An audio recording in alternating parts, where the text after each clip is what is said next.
I had navigated dysfunction so much that I thought it was normal. And so for me personally, I had been through, the story, sexual abuse before 10, physical abuse, living with my domestic abuse partner in high school, marrying a financial and emotional abuser. All of those was a pattern of unhealthy practices. I had gotten to the point where I was like, I'm sick and tired of being in unhealthy relationships. And so I wanted to recognize that I had normalized dysfunction. That was my first step. Simultaneously, on the other side of the world, who knew Cullen was on a journey that was, listen, I want to have healthy relationships. He didn't navigate the same type of dysfunction I had. Actually, he had healthy love practices, but it still didn't make his journey to finding a partner who would match his level of work and insight and really having fun with this person. That doesn't mean it's automatic for him either. You could be a great person and still have to do the work.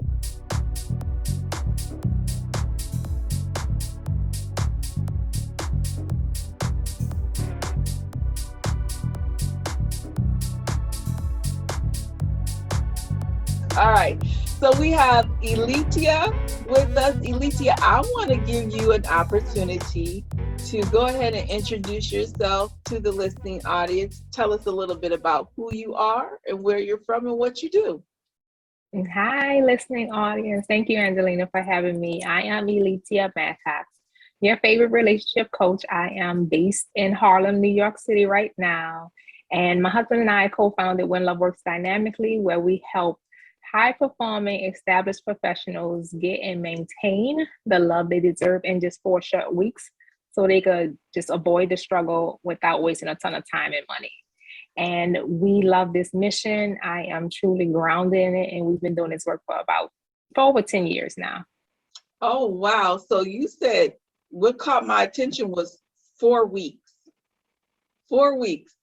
How do you get them to do this in 4 weeks? That's kind of short to turn some love around. That is. And so we've streamlined it. We have the proven tools when we work with singles. We really help them streamline their process to really vet well, to date consciously, and just get straight to the point to attracting those ideal partners.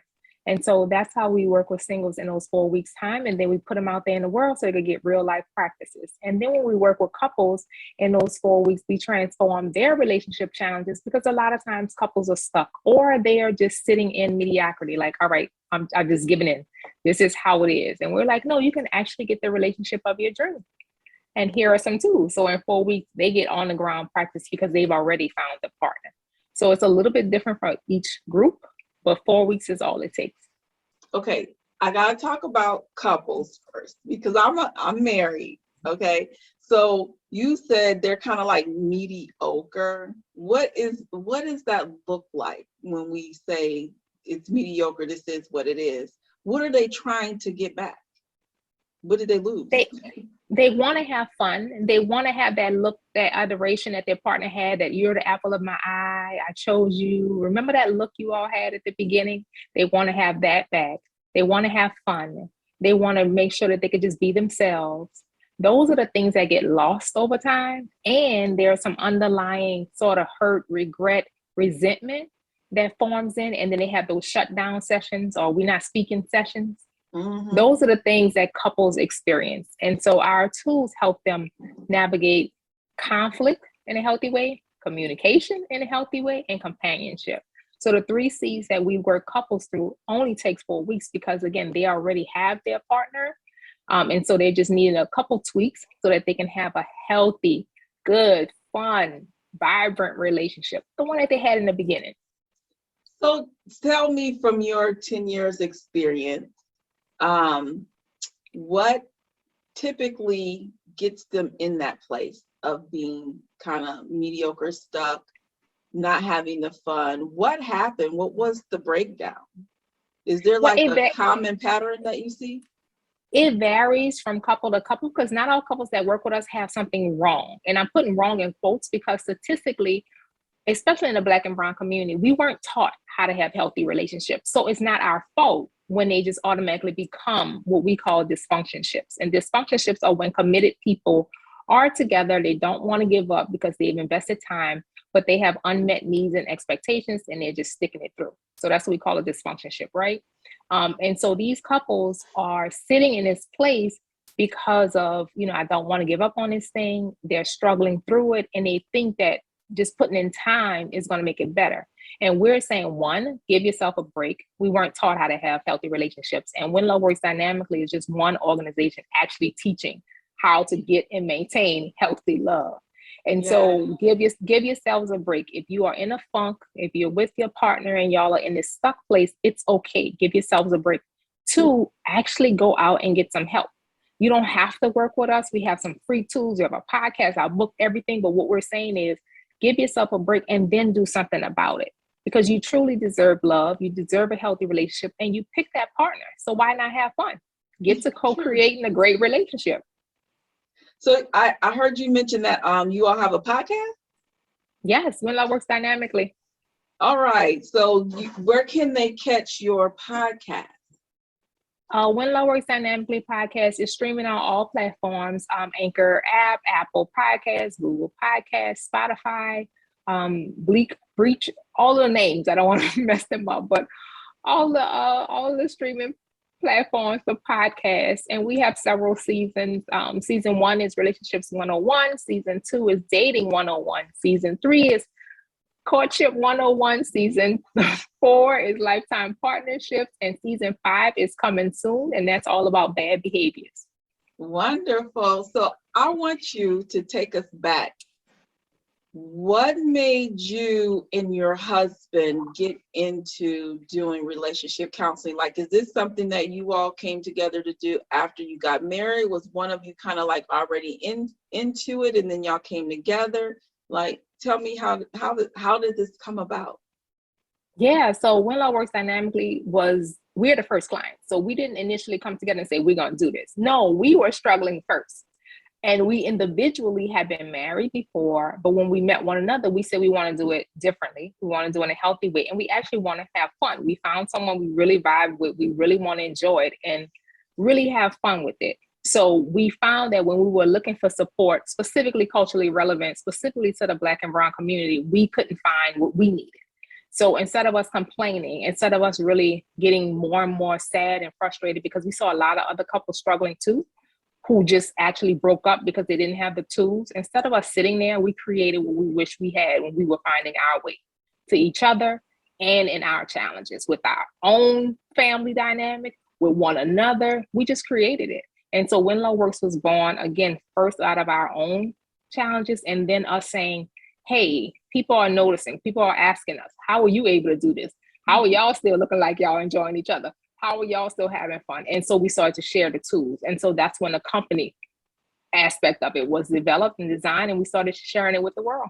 Okay, so I have so many questions from this, all right?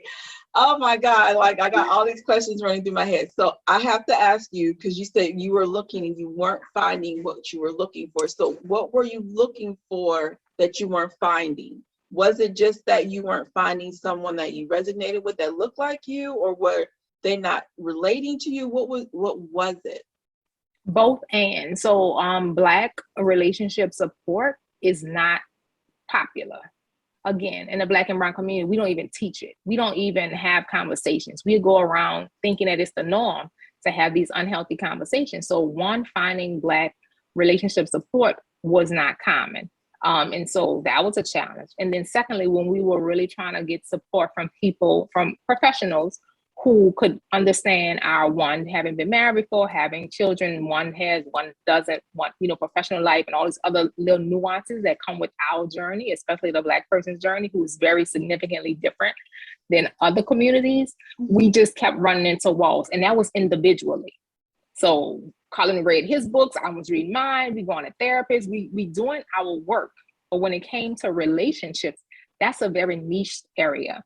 And so we said, we're going to create the bucket for healthy relationship and how to have healthy love practices that does not exist. Because people could give you general development and general personal growth, but we wanted to be very fine-tuned when it came to healthy relationships, having love that you deserve. So take me back before you got married, because you stated that you both have been married before, right? Yeah. So what happened? Well, I don't want to say what happened, but obviously it didn't work out. But what did you learn from the first time that you brought into the second time? Or I'll ask that question first. Did you No, learn from the first? I got you, because one of the things that is so critical and why I really love doing this work is I had navigated dysfunction so much that I thought it was normal. And so for me personally, I had been through, the story, sexual abuse before 10, physical abuse, living with my domestic abuse partner in high school, marrying a financial and emotional abuser. All of those was a pattern of unhealthy practices. I had gotten to the point where I was like, I'm sick and tired of being in unhealthy relationships. Mm-hmm. And so I had to recognize that I had normalized dysfunction. That was my first step. Simultaneously, on the other side of the world, who knew Cullen was on the journey that was, listen, I want to have healthy relationships. He didn't navigate the same type of dysfunction I had. Actually, he had healthy love practices, but it still didn't make his journey to finding a partner who would match his level of work and insight and really having fun with this person. That doesn't mean it's automatic for him either. You could be a great person and still have to do the work. And so when we found one another, we saw that we vibed. And we were willing to do this thing right and healthy this time. And so that brought us at this little even place that we were on the same page. That was our initial foundation. We both want a healthy, great relationship. So coming in, you were on the same page, but did you find that, I hate to use this term, but some of the brokenness that you had experienced from all of the other unhealthy relationships, did you see that you were bringing that into the marriage and it was causing problems? Because what I'm hearing from you is hell yeah. And Cullen made it very clear, because that's why I put the distinguishing. I had normalized dysfunction. He had not. And so it became very apparent that, whoa, we hitting the roadblock. And that was the beginning of the When Love Works Dynamically definitions and grounding language. So we both had to create, what is the definition of a healthy relationship? Because what I was bringing, Cullen was like, wait, if you call that love, then don't love me. Or some other behaviors I had. He was like, oh, I don't know what you call that, but no, we're not even dating right now. Like, it was very apparent that we kept hitting, we knew we loved each other. We knew we were vibing, but we just had some different understandings. And so when we created When Love Works Dynamically, it was like, we're not going to let people have this unequal understanding. No, y'all want to be on the same page. We're going to, one, give y'all the definition of a healthy relationship, first of all. Two, you have to know what dating is and what it's not. Three, you're going to have a healthy courtship. Four, like, we walking people through that process to make sure it's healthy all the way, because it took us years to get there. And so when we say in 4 weeks, we're very clear about those 4 weeks, because we know it took us a year, 2, 3 years to get through some of the things that we now teach in 4 weeks. So did you just willingly go on this journey with your husband? Or was there some resistance from you in the end? Did it take a lot of you butting heads for you to, what made you say, you know what, he's right, I gotta work on me, I gotta change some things? Walk me through that. How was it going, and what led you to that moment in your mind when you realized, I've got to let go of this baggage I've been carrying if I want to make this marriage work? Yep, that's the key word. It's a choice. Now, we know everyone deserves love, but it's a choice. And I had, again, when I met Cullen, I had said I wanted to do a healthy relationship. I wanted to be loved. I know I deserve love. I wanted to do it right this time. So I had to constantly remind myself of that choice. And he had the right to hold me accountable to, wait, I thought you said you want to be in a healthy relationship. Wait, I thought you said you want to do this thing called love. Because what you just now said to me, that's not love. It really kept me accountable to what I said I want. And so another key part of that is, you can make up in your mind all you want, but if you don't do the work to match what you're saying, it's not going to manifest into anything. And so I was holding myself accountable because I kept saying that's what I want. Then I had a partner who was holding up a mirror saying, wait, is this really what you want? And so those two together kept me from allowing any dysfunction, any normalized bad behavior to disrupt what we were creating. We were co-creating a healthy relationship. And so my bad trauma or past, whatever I had gone through, was sometimes the issue. Now, I'm not saying it was all me, but sometimes it was. And when it caused some friction. And so we both had to, he had to, if he wanted to say, hey, your stuff is coming in here, But I ultimately was the one that had to make a change, and I didn't have to do it. I wanted to, and that's why we have what we call dysfunctionships, because there are a lot of couples that are sitting in bad behaviors. One partner is bringing it, and now the other partner is retaliating, and they really just don't even like each other. They just putting in 20 years. But we got our diamond anniversary, and so that person still had a choice. So even if their partner say, "Hey, you have some bad behavior," they don't have to do anything. If they want a healthy relationship, then they will. They will seek resources. They will change their behavior. They will put in the work. And that's why we're very specific in our work. And we even named the company When Love Works dynamically. Keyword is works, because not everyone wants to. I love the word you said, dysfunctionship. It's one of our definitions. Oh my God, I never heard that, but that just rang true to me. I love that term. So kind of tell me, what does it look like when you say we had to put in the work? And specifically for you, what did that look like to have to undo and unlearn all that you had known in order to do better, get better, be better? What, kind of walk me through that. Yeah, I think that having a therapist is helpful, because I was already in therapy. So one, you have to get to where this behavior is coming from. Why are you attached to it? Or what are your beliefs around it? And so therapy is helpful.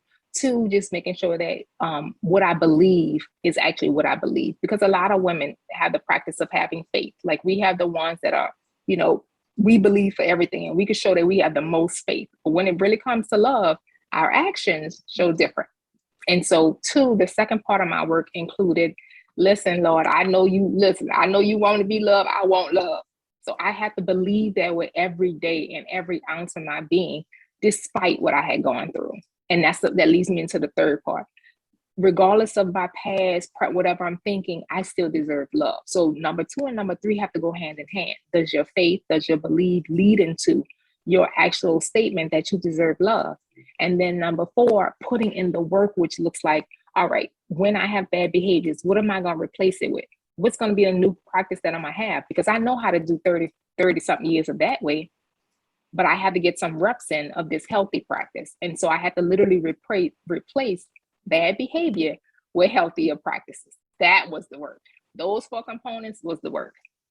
So how did you still decide in your mind, I deserve this? Because I want you to speak to the woman out here who's been through some of the things you've been through.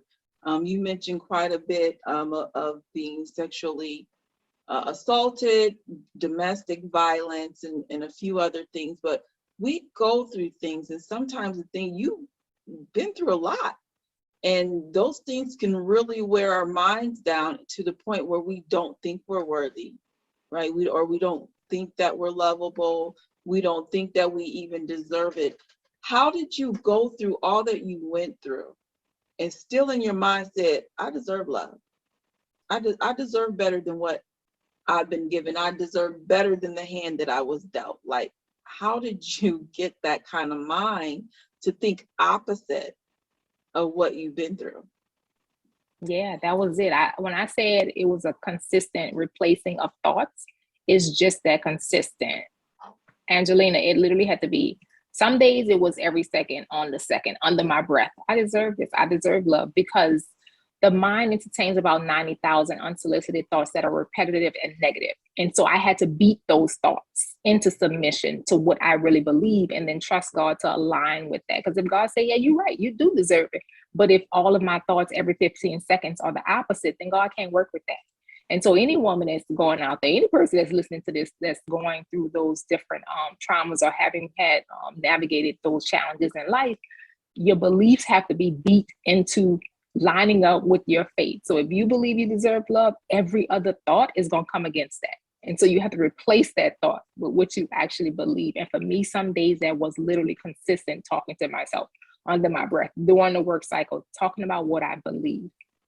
So like some affirmations, then you were affirming yourself on a regular. So did you just do that on your own, or was that something you were taught to do? You read? How did you learn that if I continuously feed myself positive talk, then one, I'll really start to believe it. And two, it's going to come to me. Because I believe in the law of attraction, that what you think, your behaviors follow, and therefore you attract what you want. And it's all about the positive thinking and those positive affirmations. Is that something that you just kind of did on your own? Were you taught that? Like, where did that come about?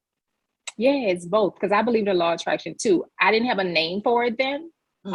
When I started the practice, I didn't have a name. I read about it later on, and Cullen and I building this company, we actually, on the app that we have for our members, we actually have a attraction consciousness frequency, so they could check their vibrations and check their attraction in a moment, because we didn't have that, right? So because that was a practice that was already out there, I didn't just have a name for it, but I just was like, God, I believe this, and I know that every thought that's coming was counter. So I was making it up as I went, and then later read about that was a real thing. And then Cullen, we had the books and we had the facts behind it. And so we just put it into the actual tools that we share with our clients now, because we don't need them to take a year, or we don't even have time for them to read a book. We're like, here, you're going to track this, and that. Here's the app, press it every 30 days. Come on, you're checking yourself. You're seeing your frequency. Let's go. So that's how we're very confident in that 4-week process, because we're giving them the tools. We don't have time for you to read a couple books and cross-reference it. We've done all of that work. We're like, here, go get love. And more importantly, because we want communities, especially Black and Brown communities, to see people enjoying healthy love relationships. And because we weren't taught, we already know we at a disadvantage. So we don't have time for you to catch up. We're like, here, in these 4 weeks, you'll be ahead, and then you'll be able to practice that. And then children, and family members will be able to see you in this healthier way.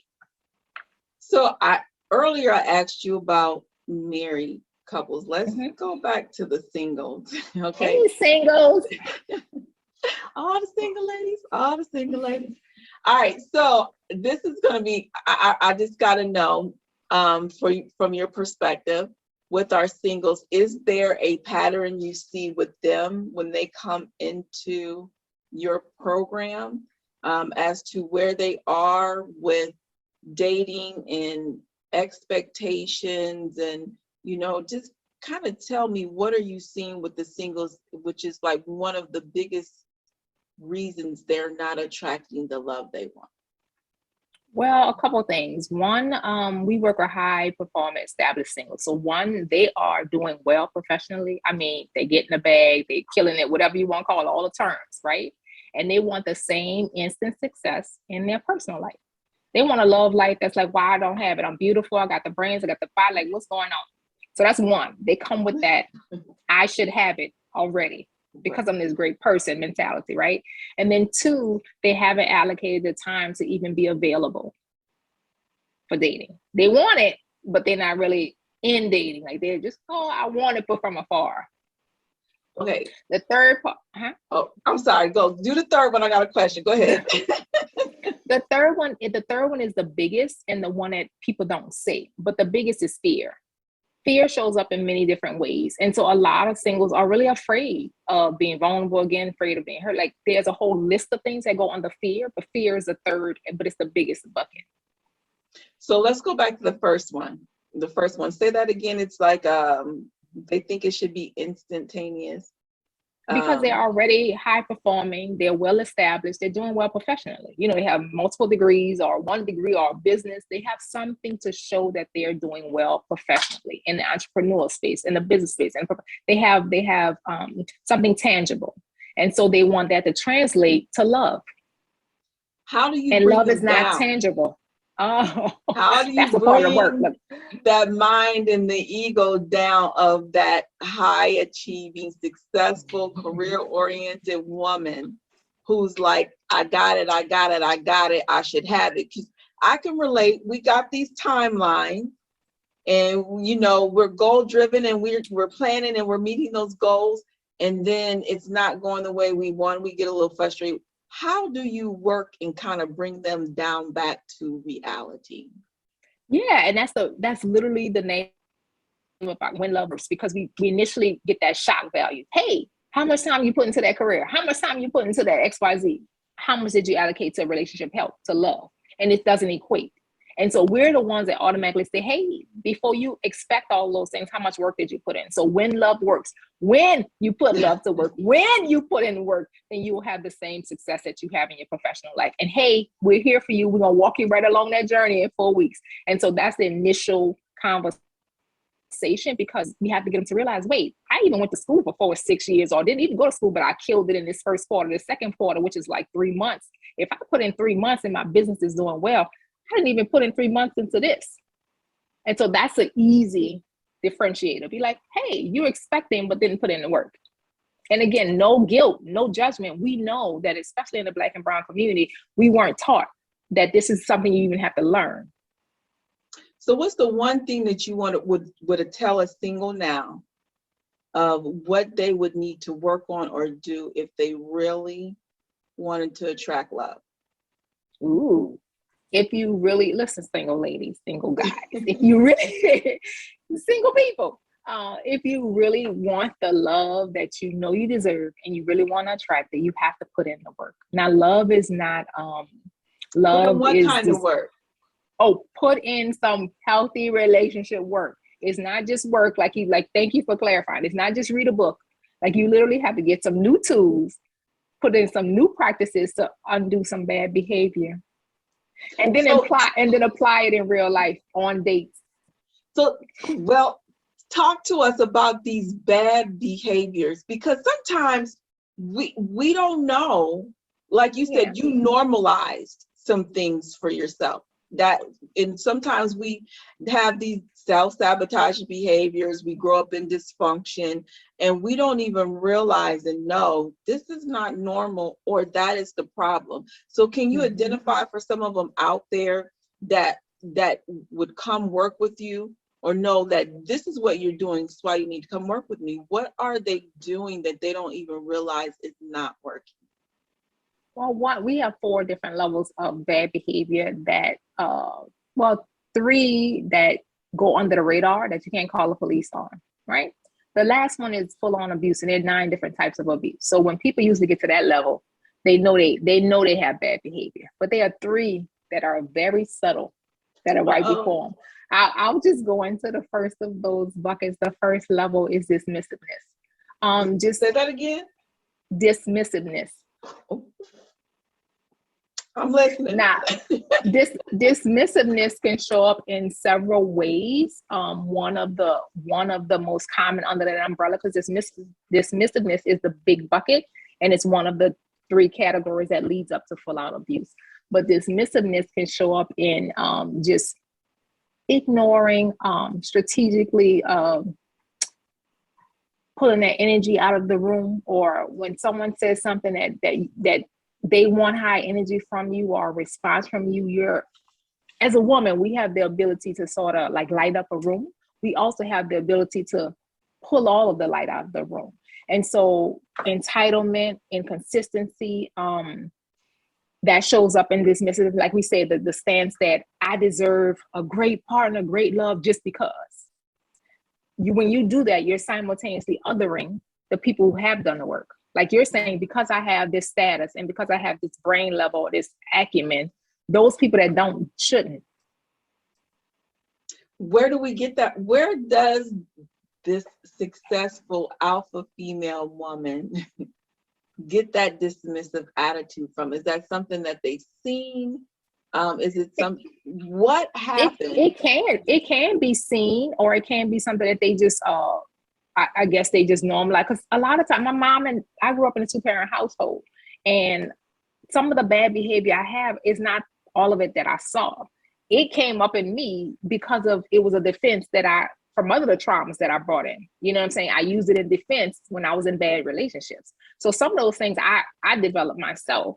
Some people, yes, they have seen it, and television reinforced the bad girl with the bad behaviors. So it's gonna take a lot of work, because what we do is the minority, it's the quiet voice. Whereas television, popular culture is really putting billboards up and television shows and movie videos and like a lot of media around bad behavior. So a lot of young people are learning that is normal.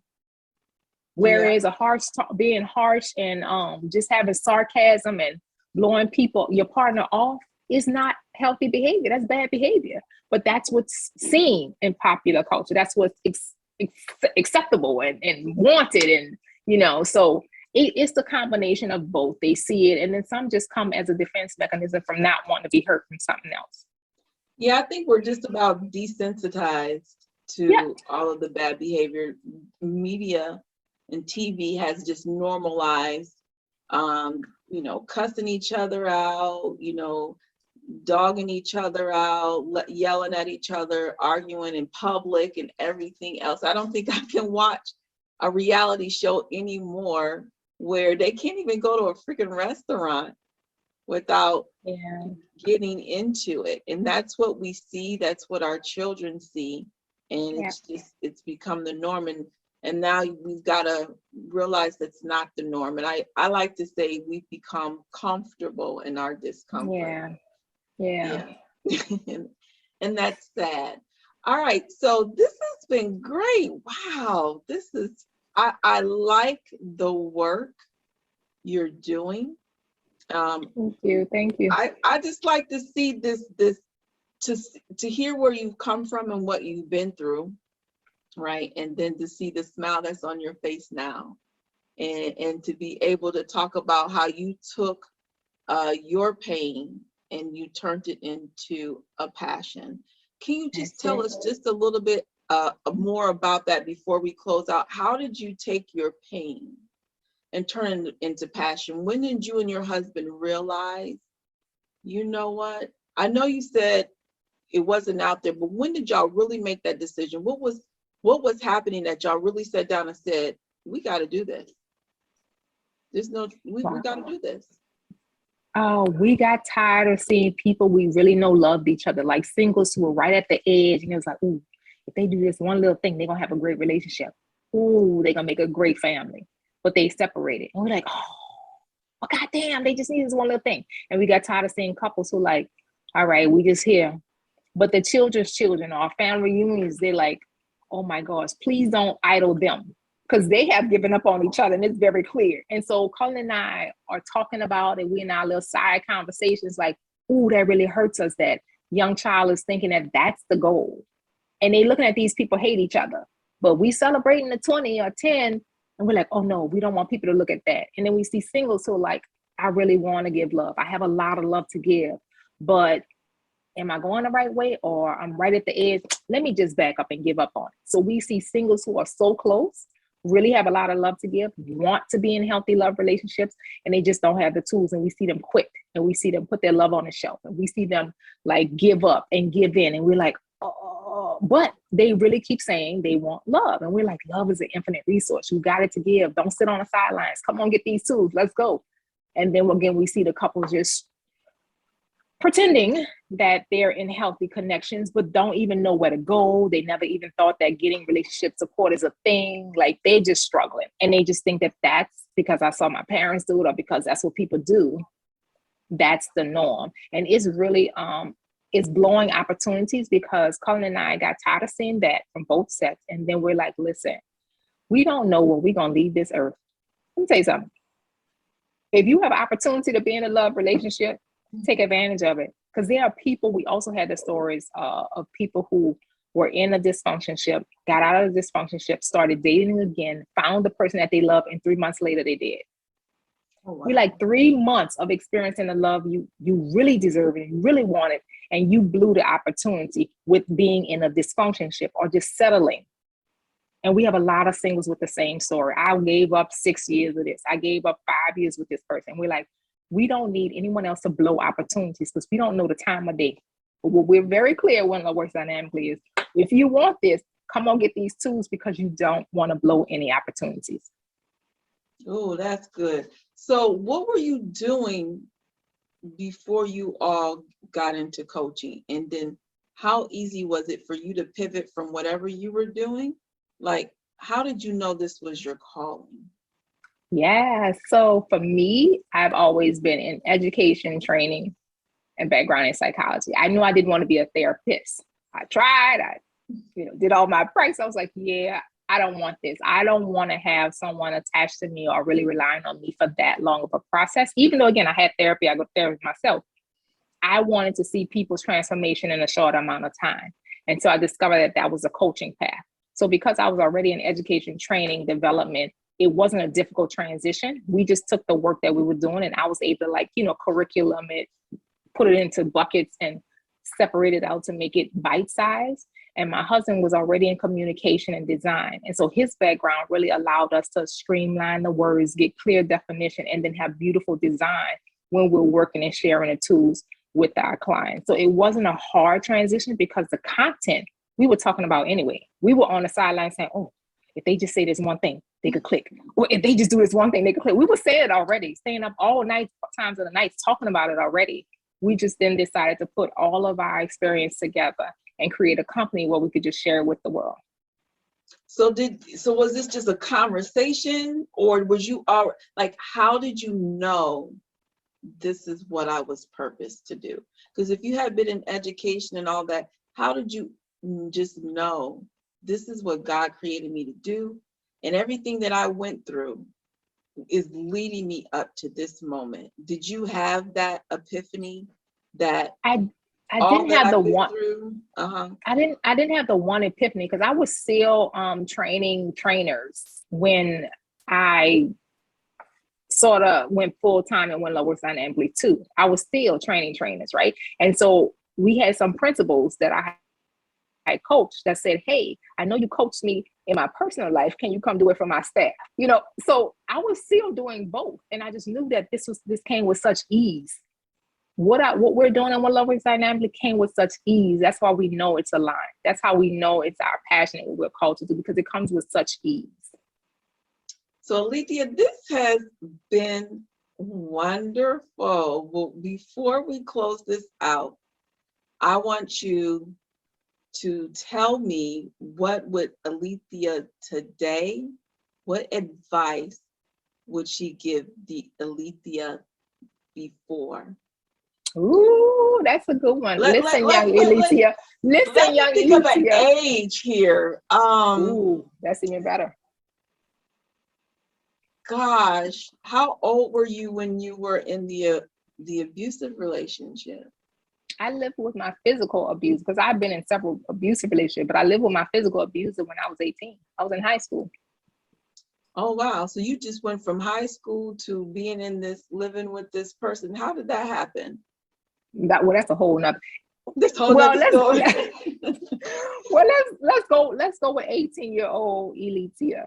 Elitia now. Do we need to talk to 16-year-old Elitia first?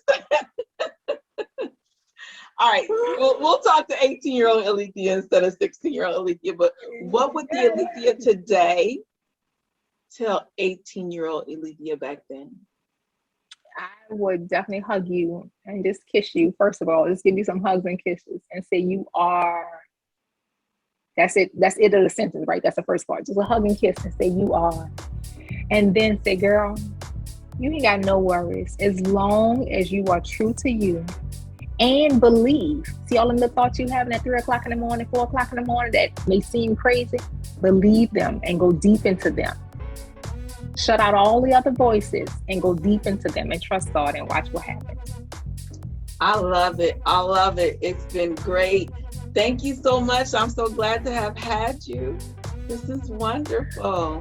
Thank you for having me. I appreciate it, Angelina. I love the work that you're doing.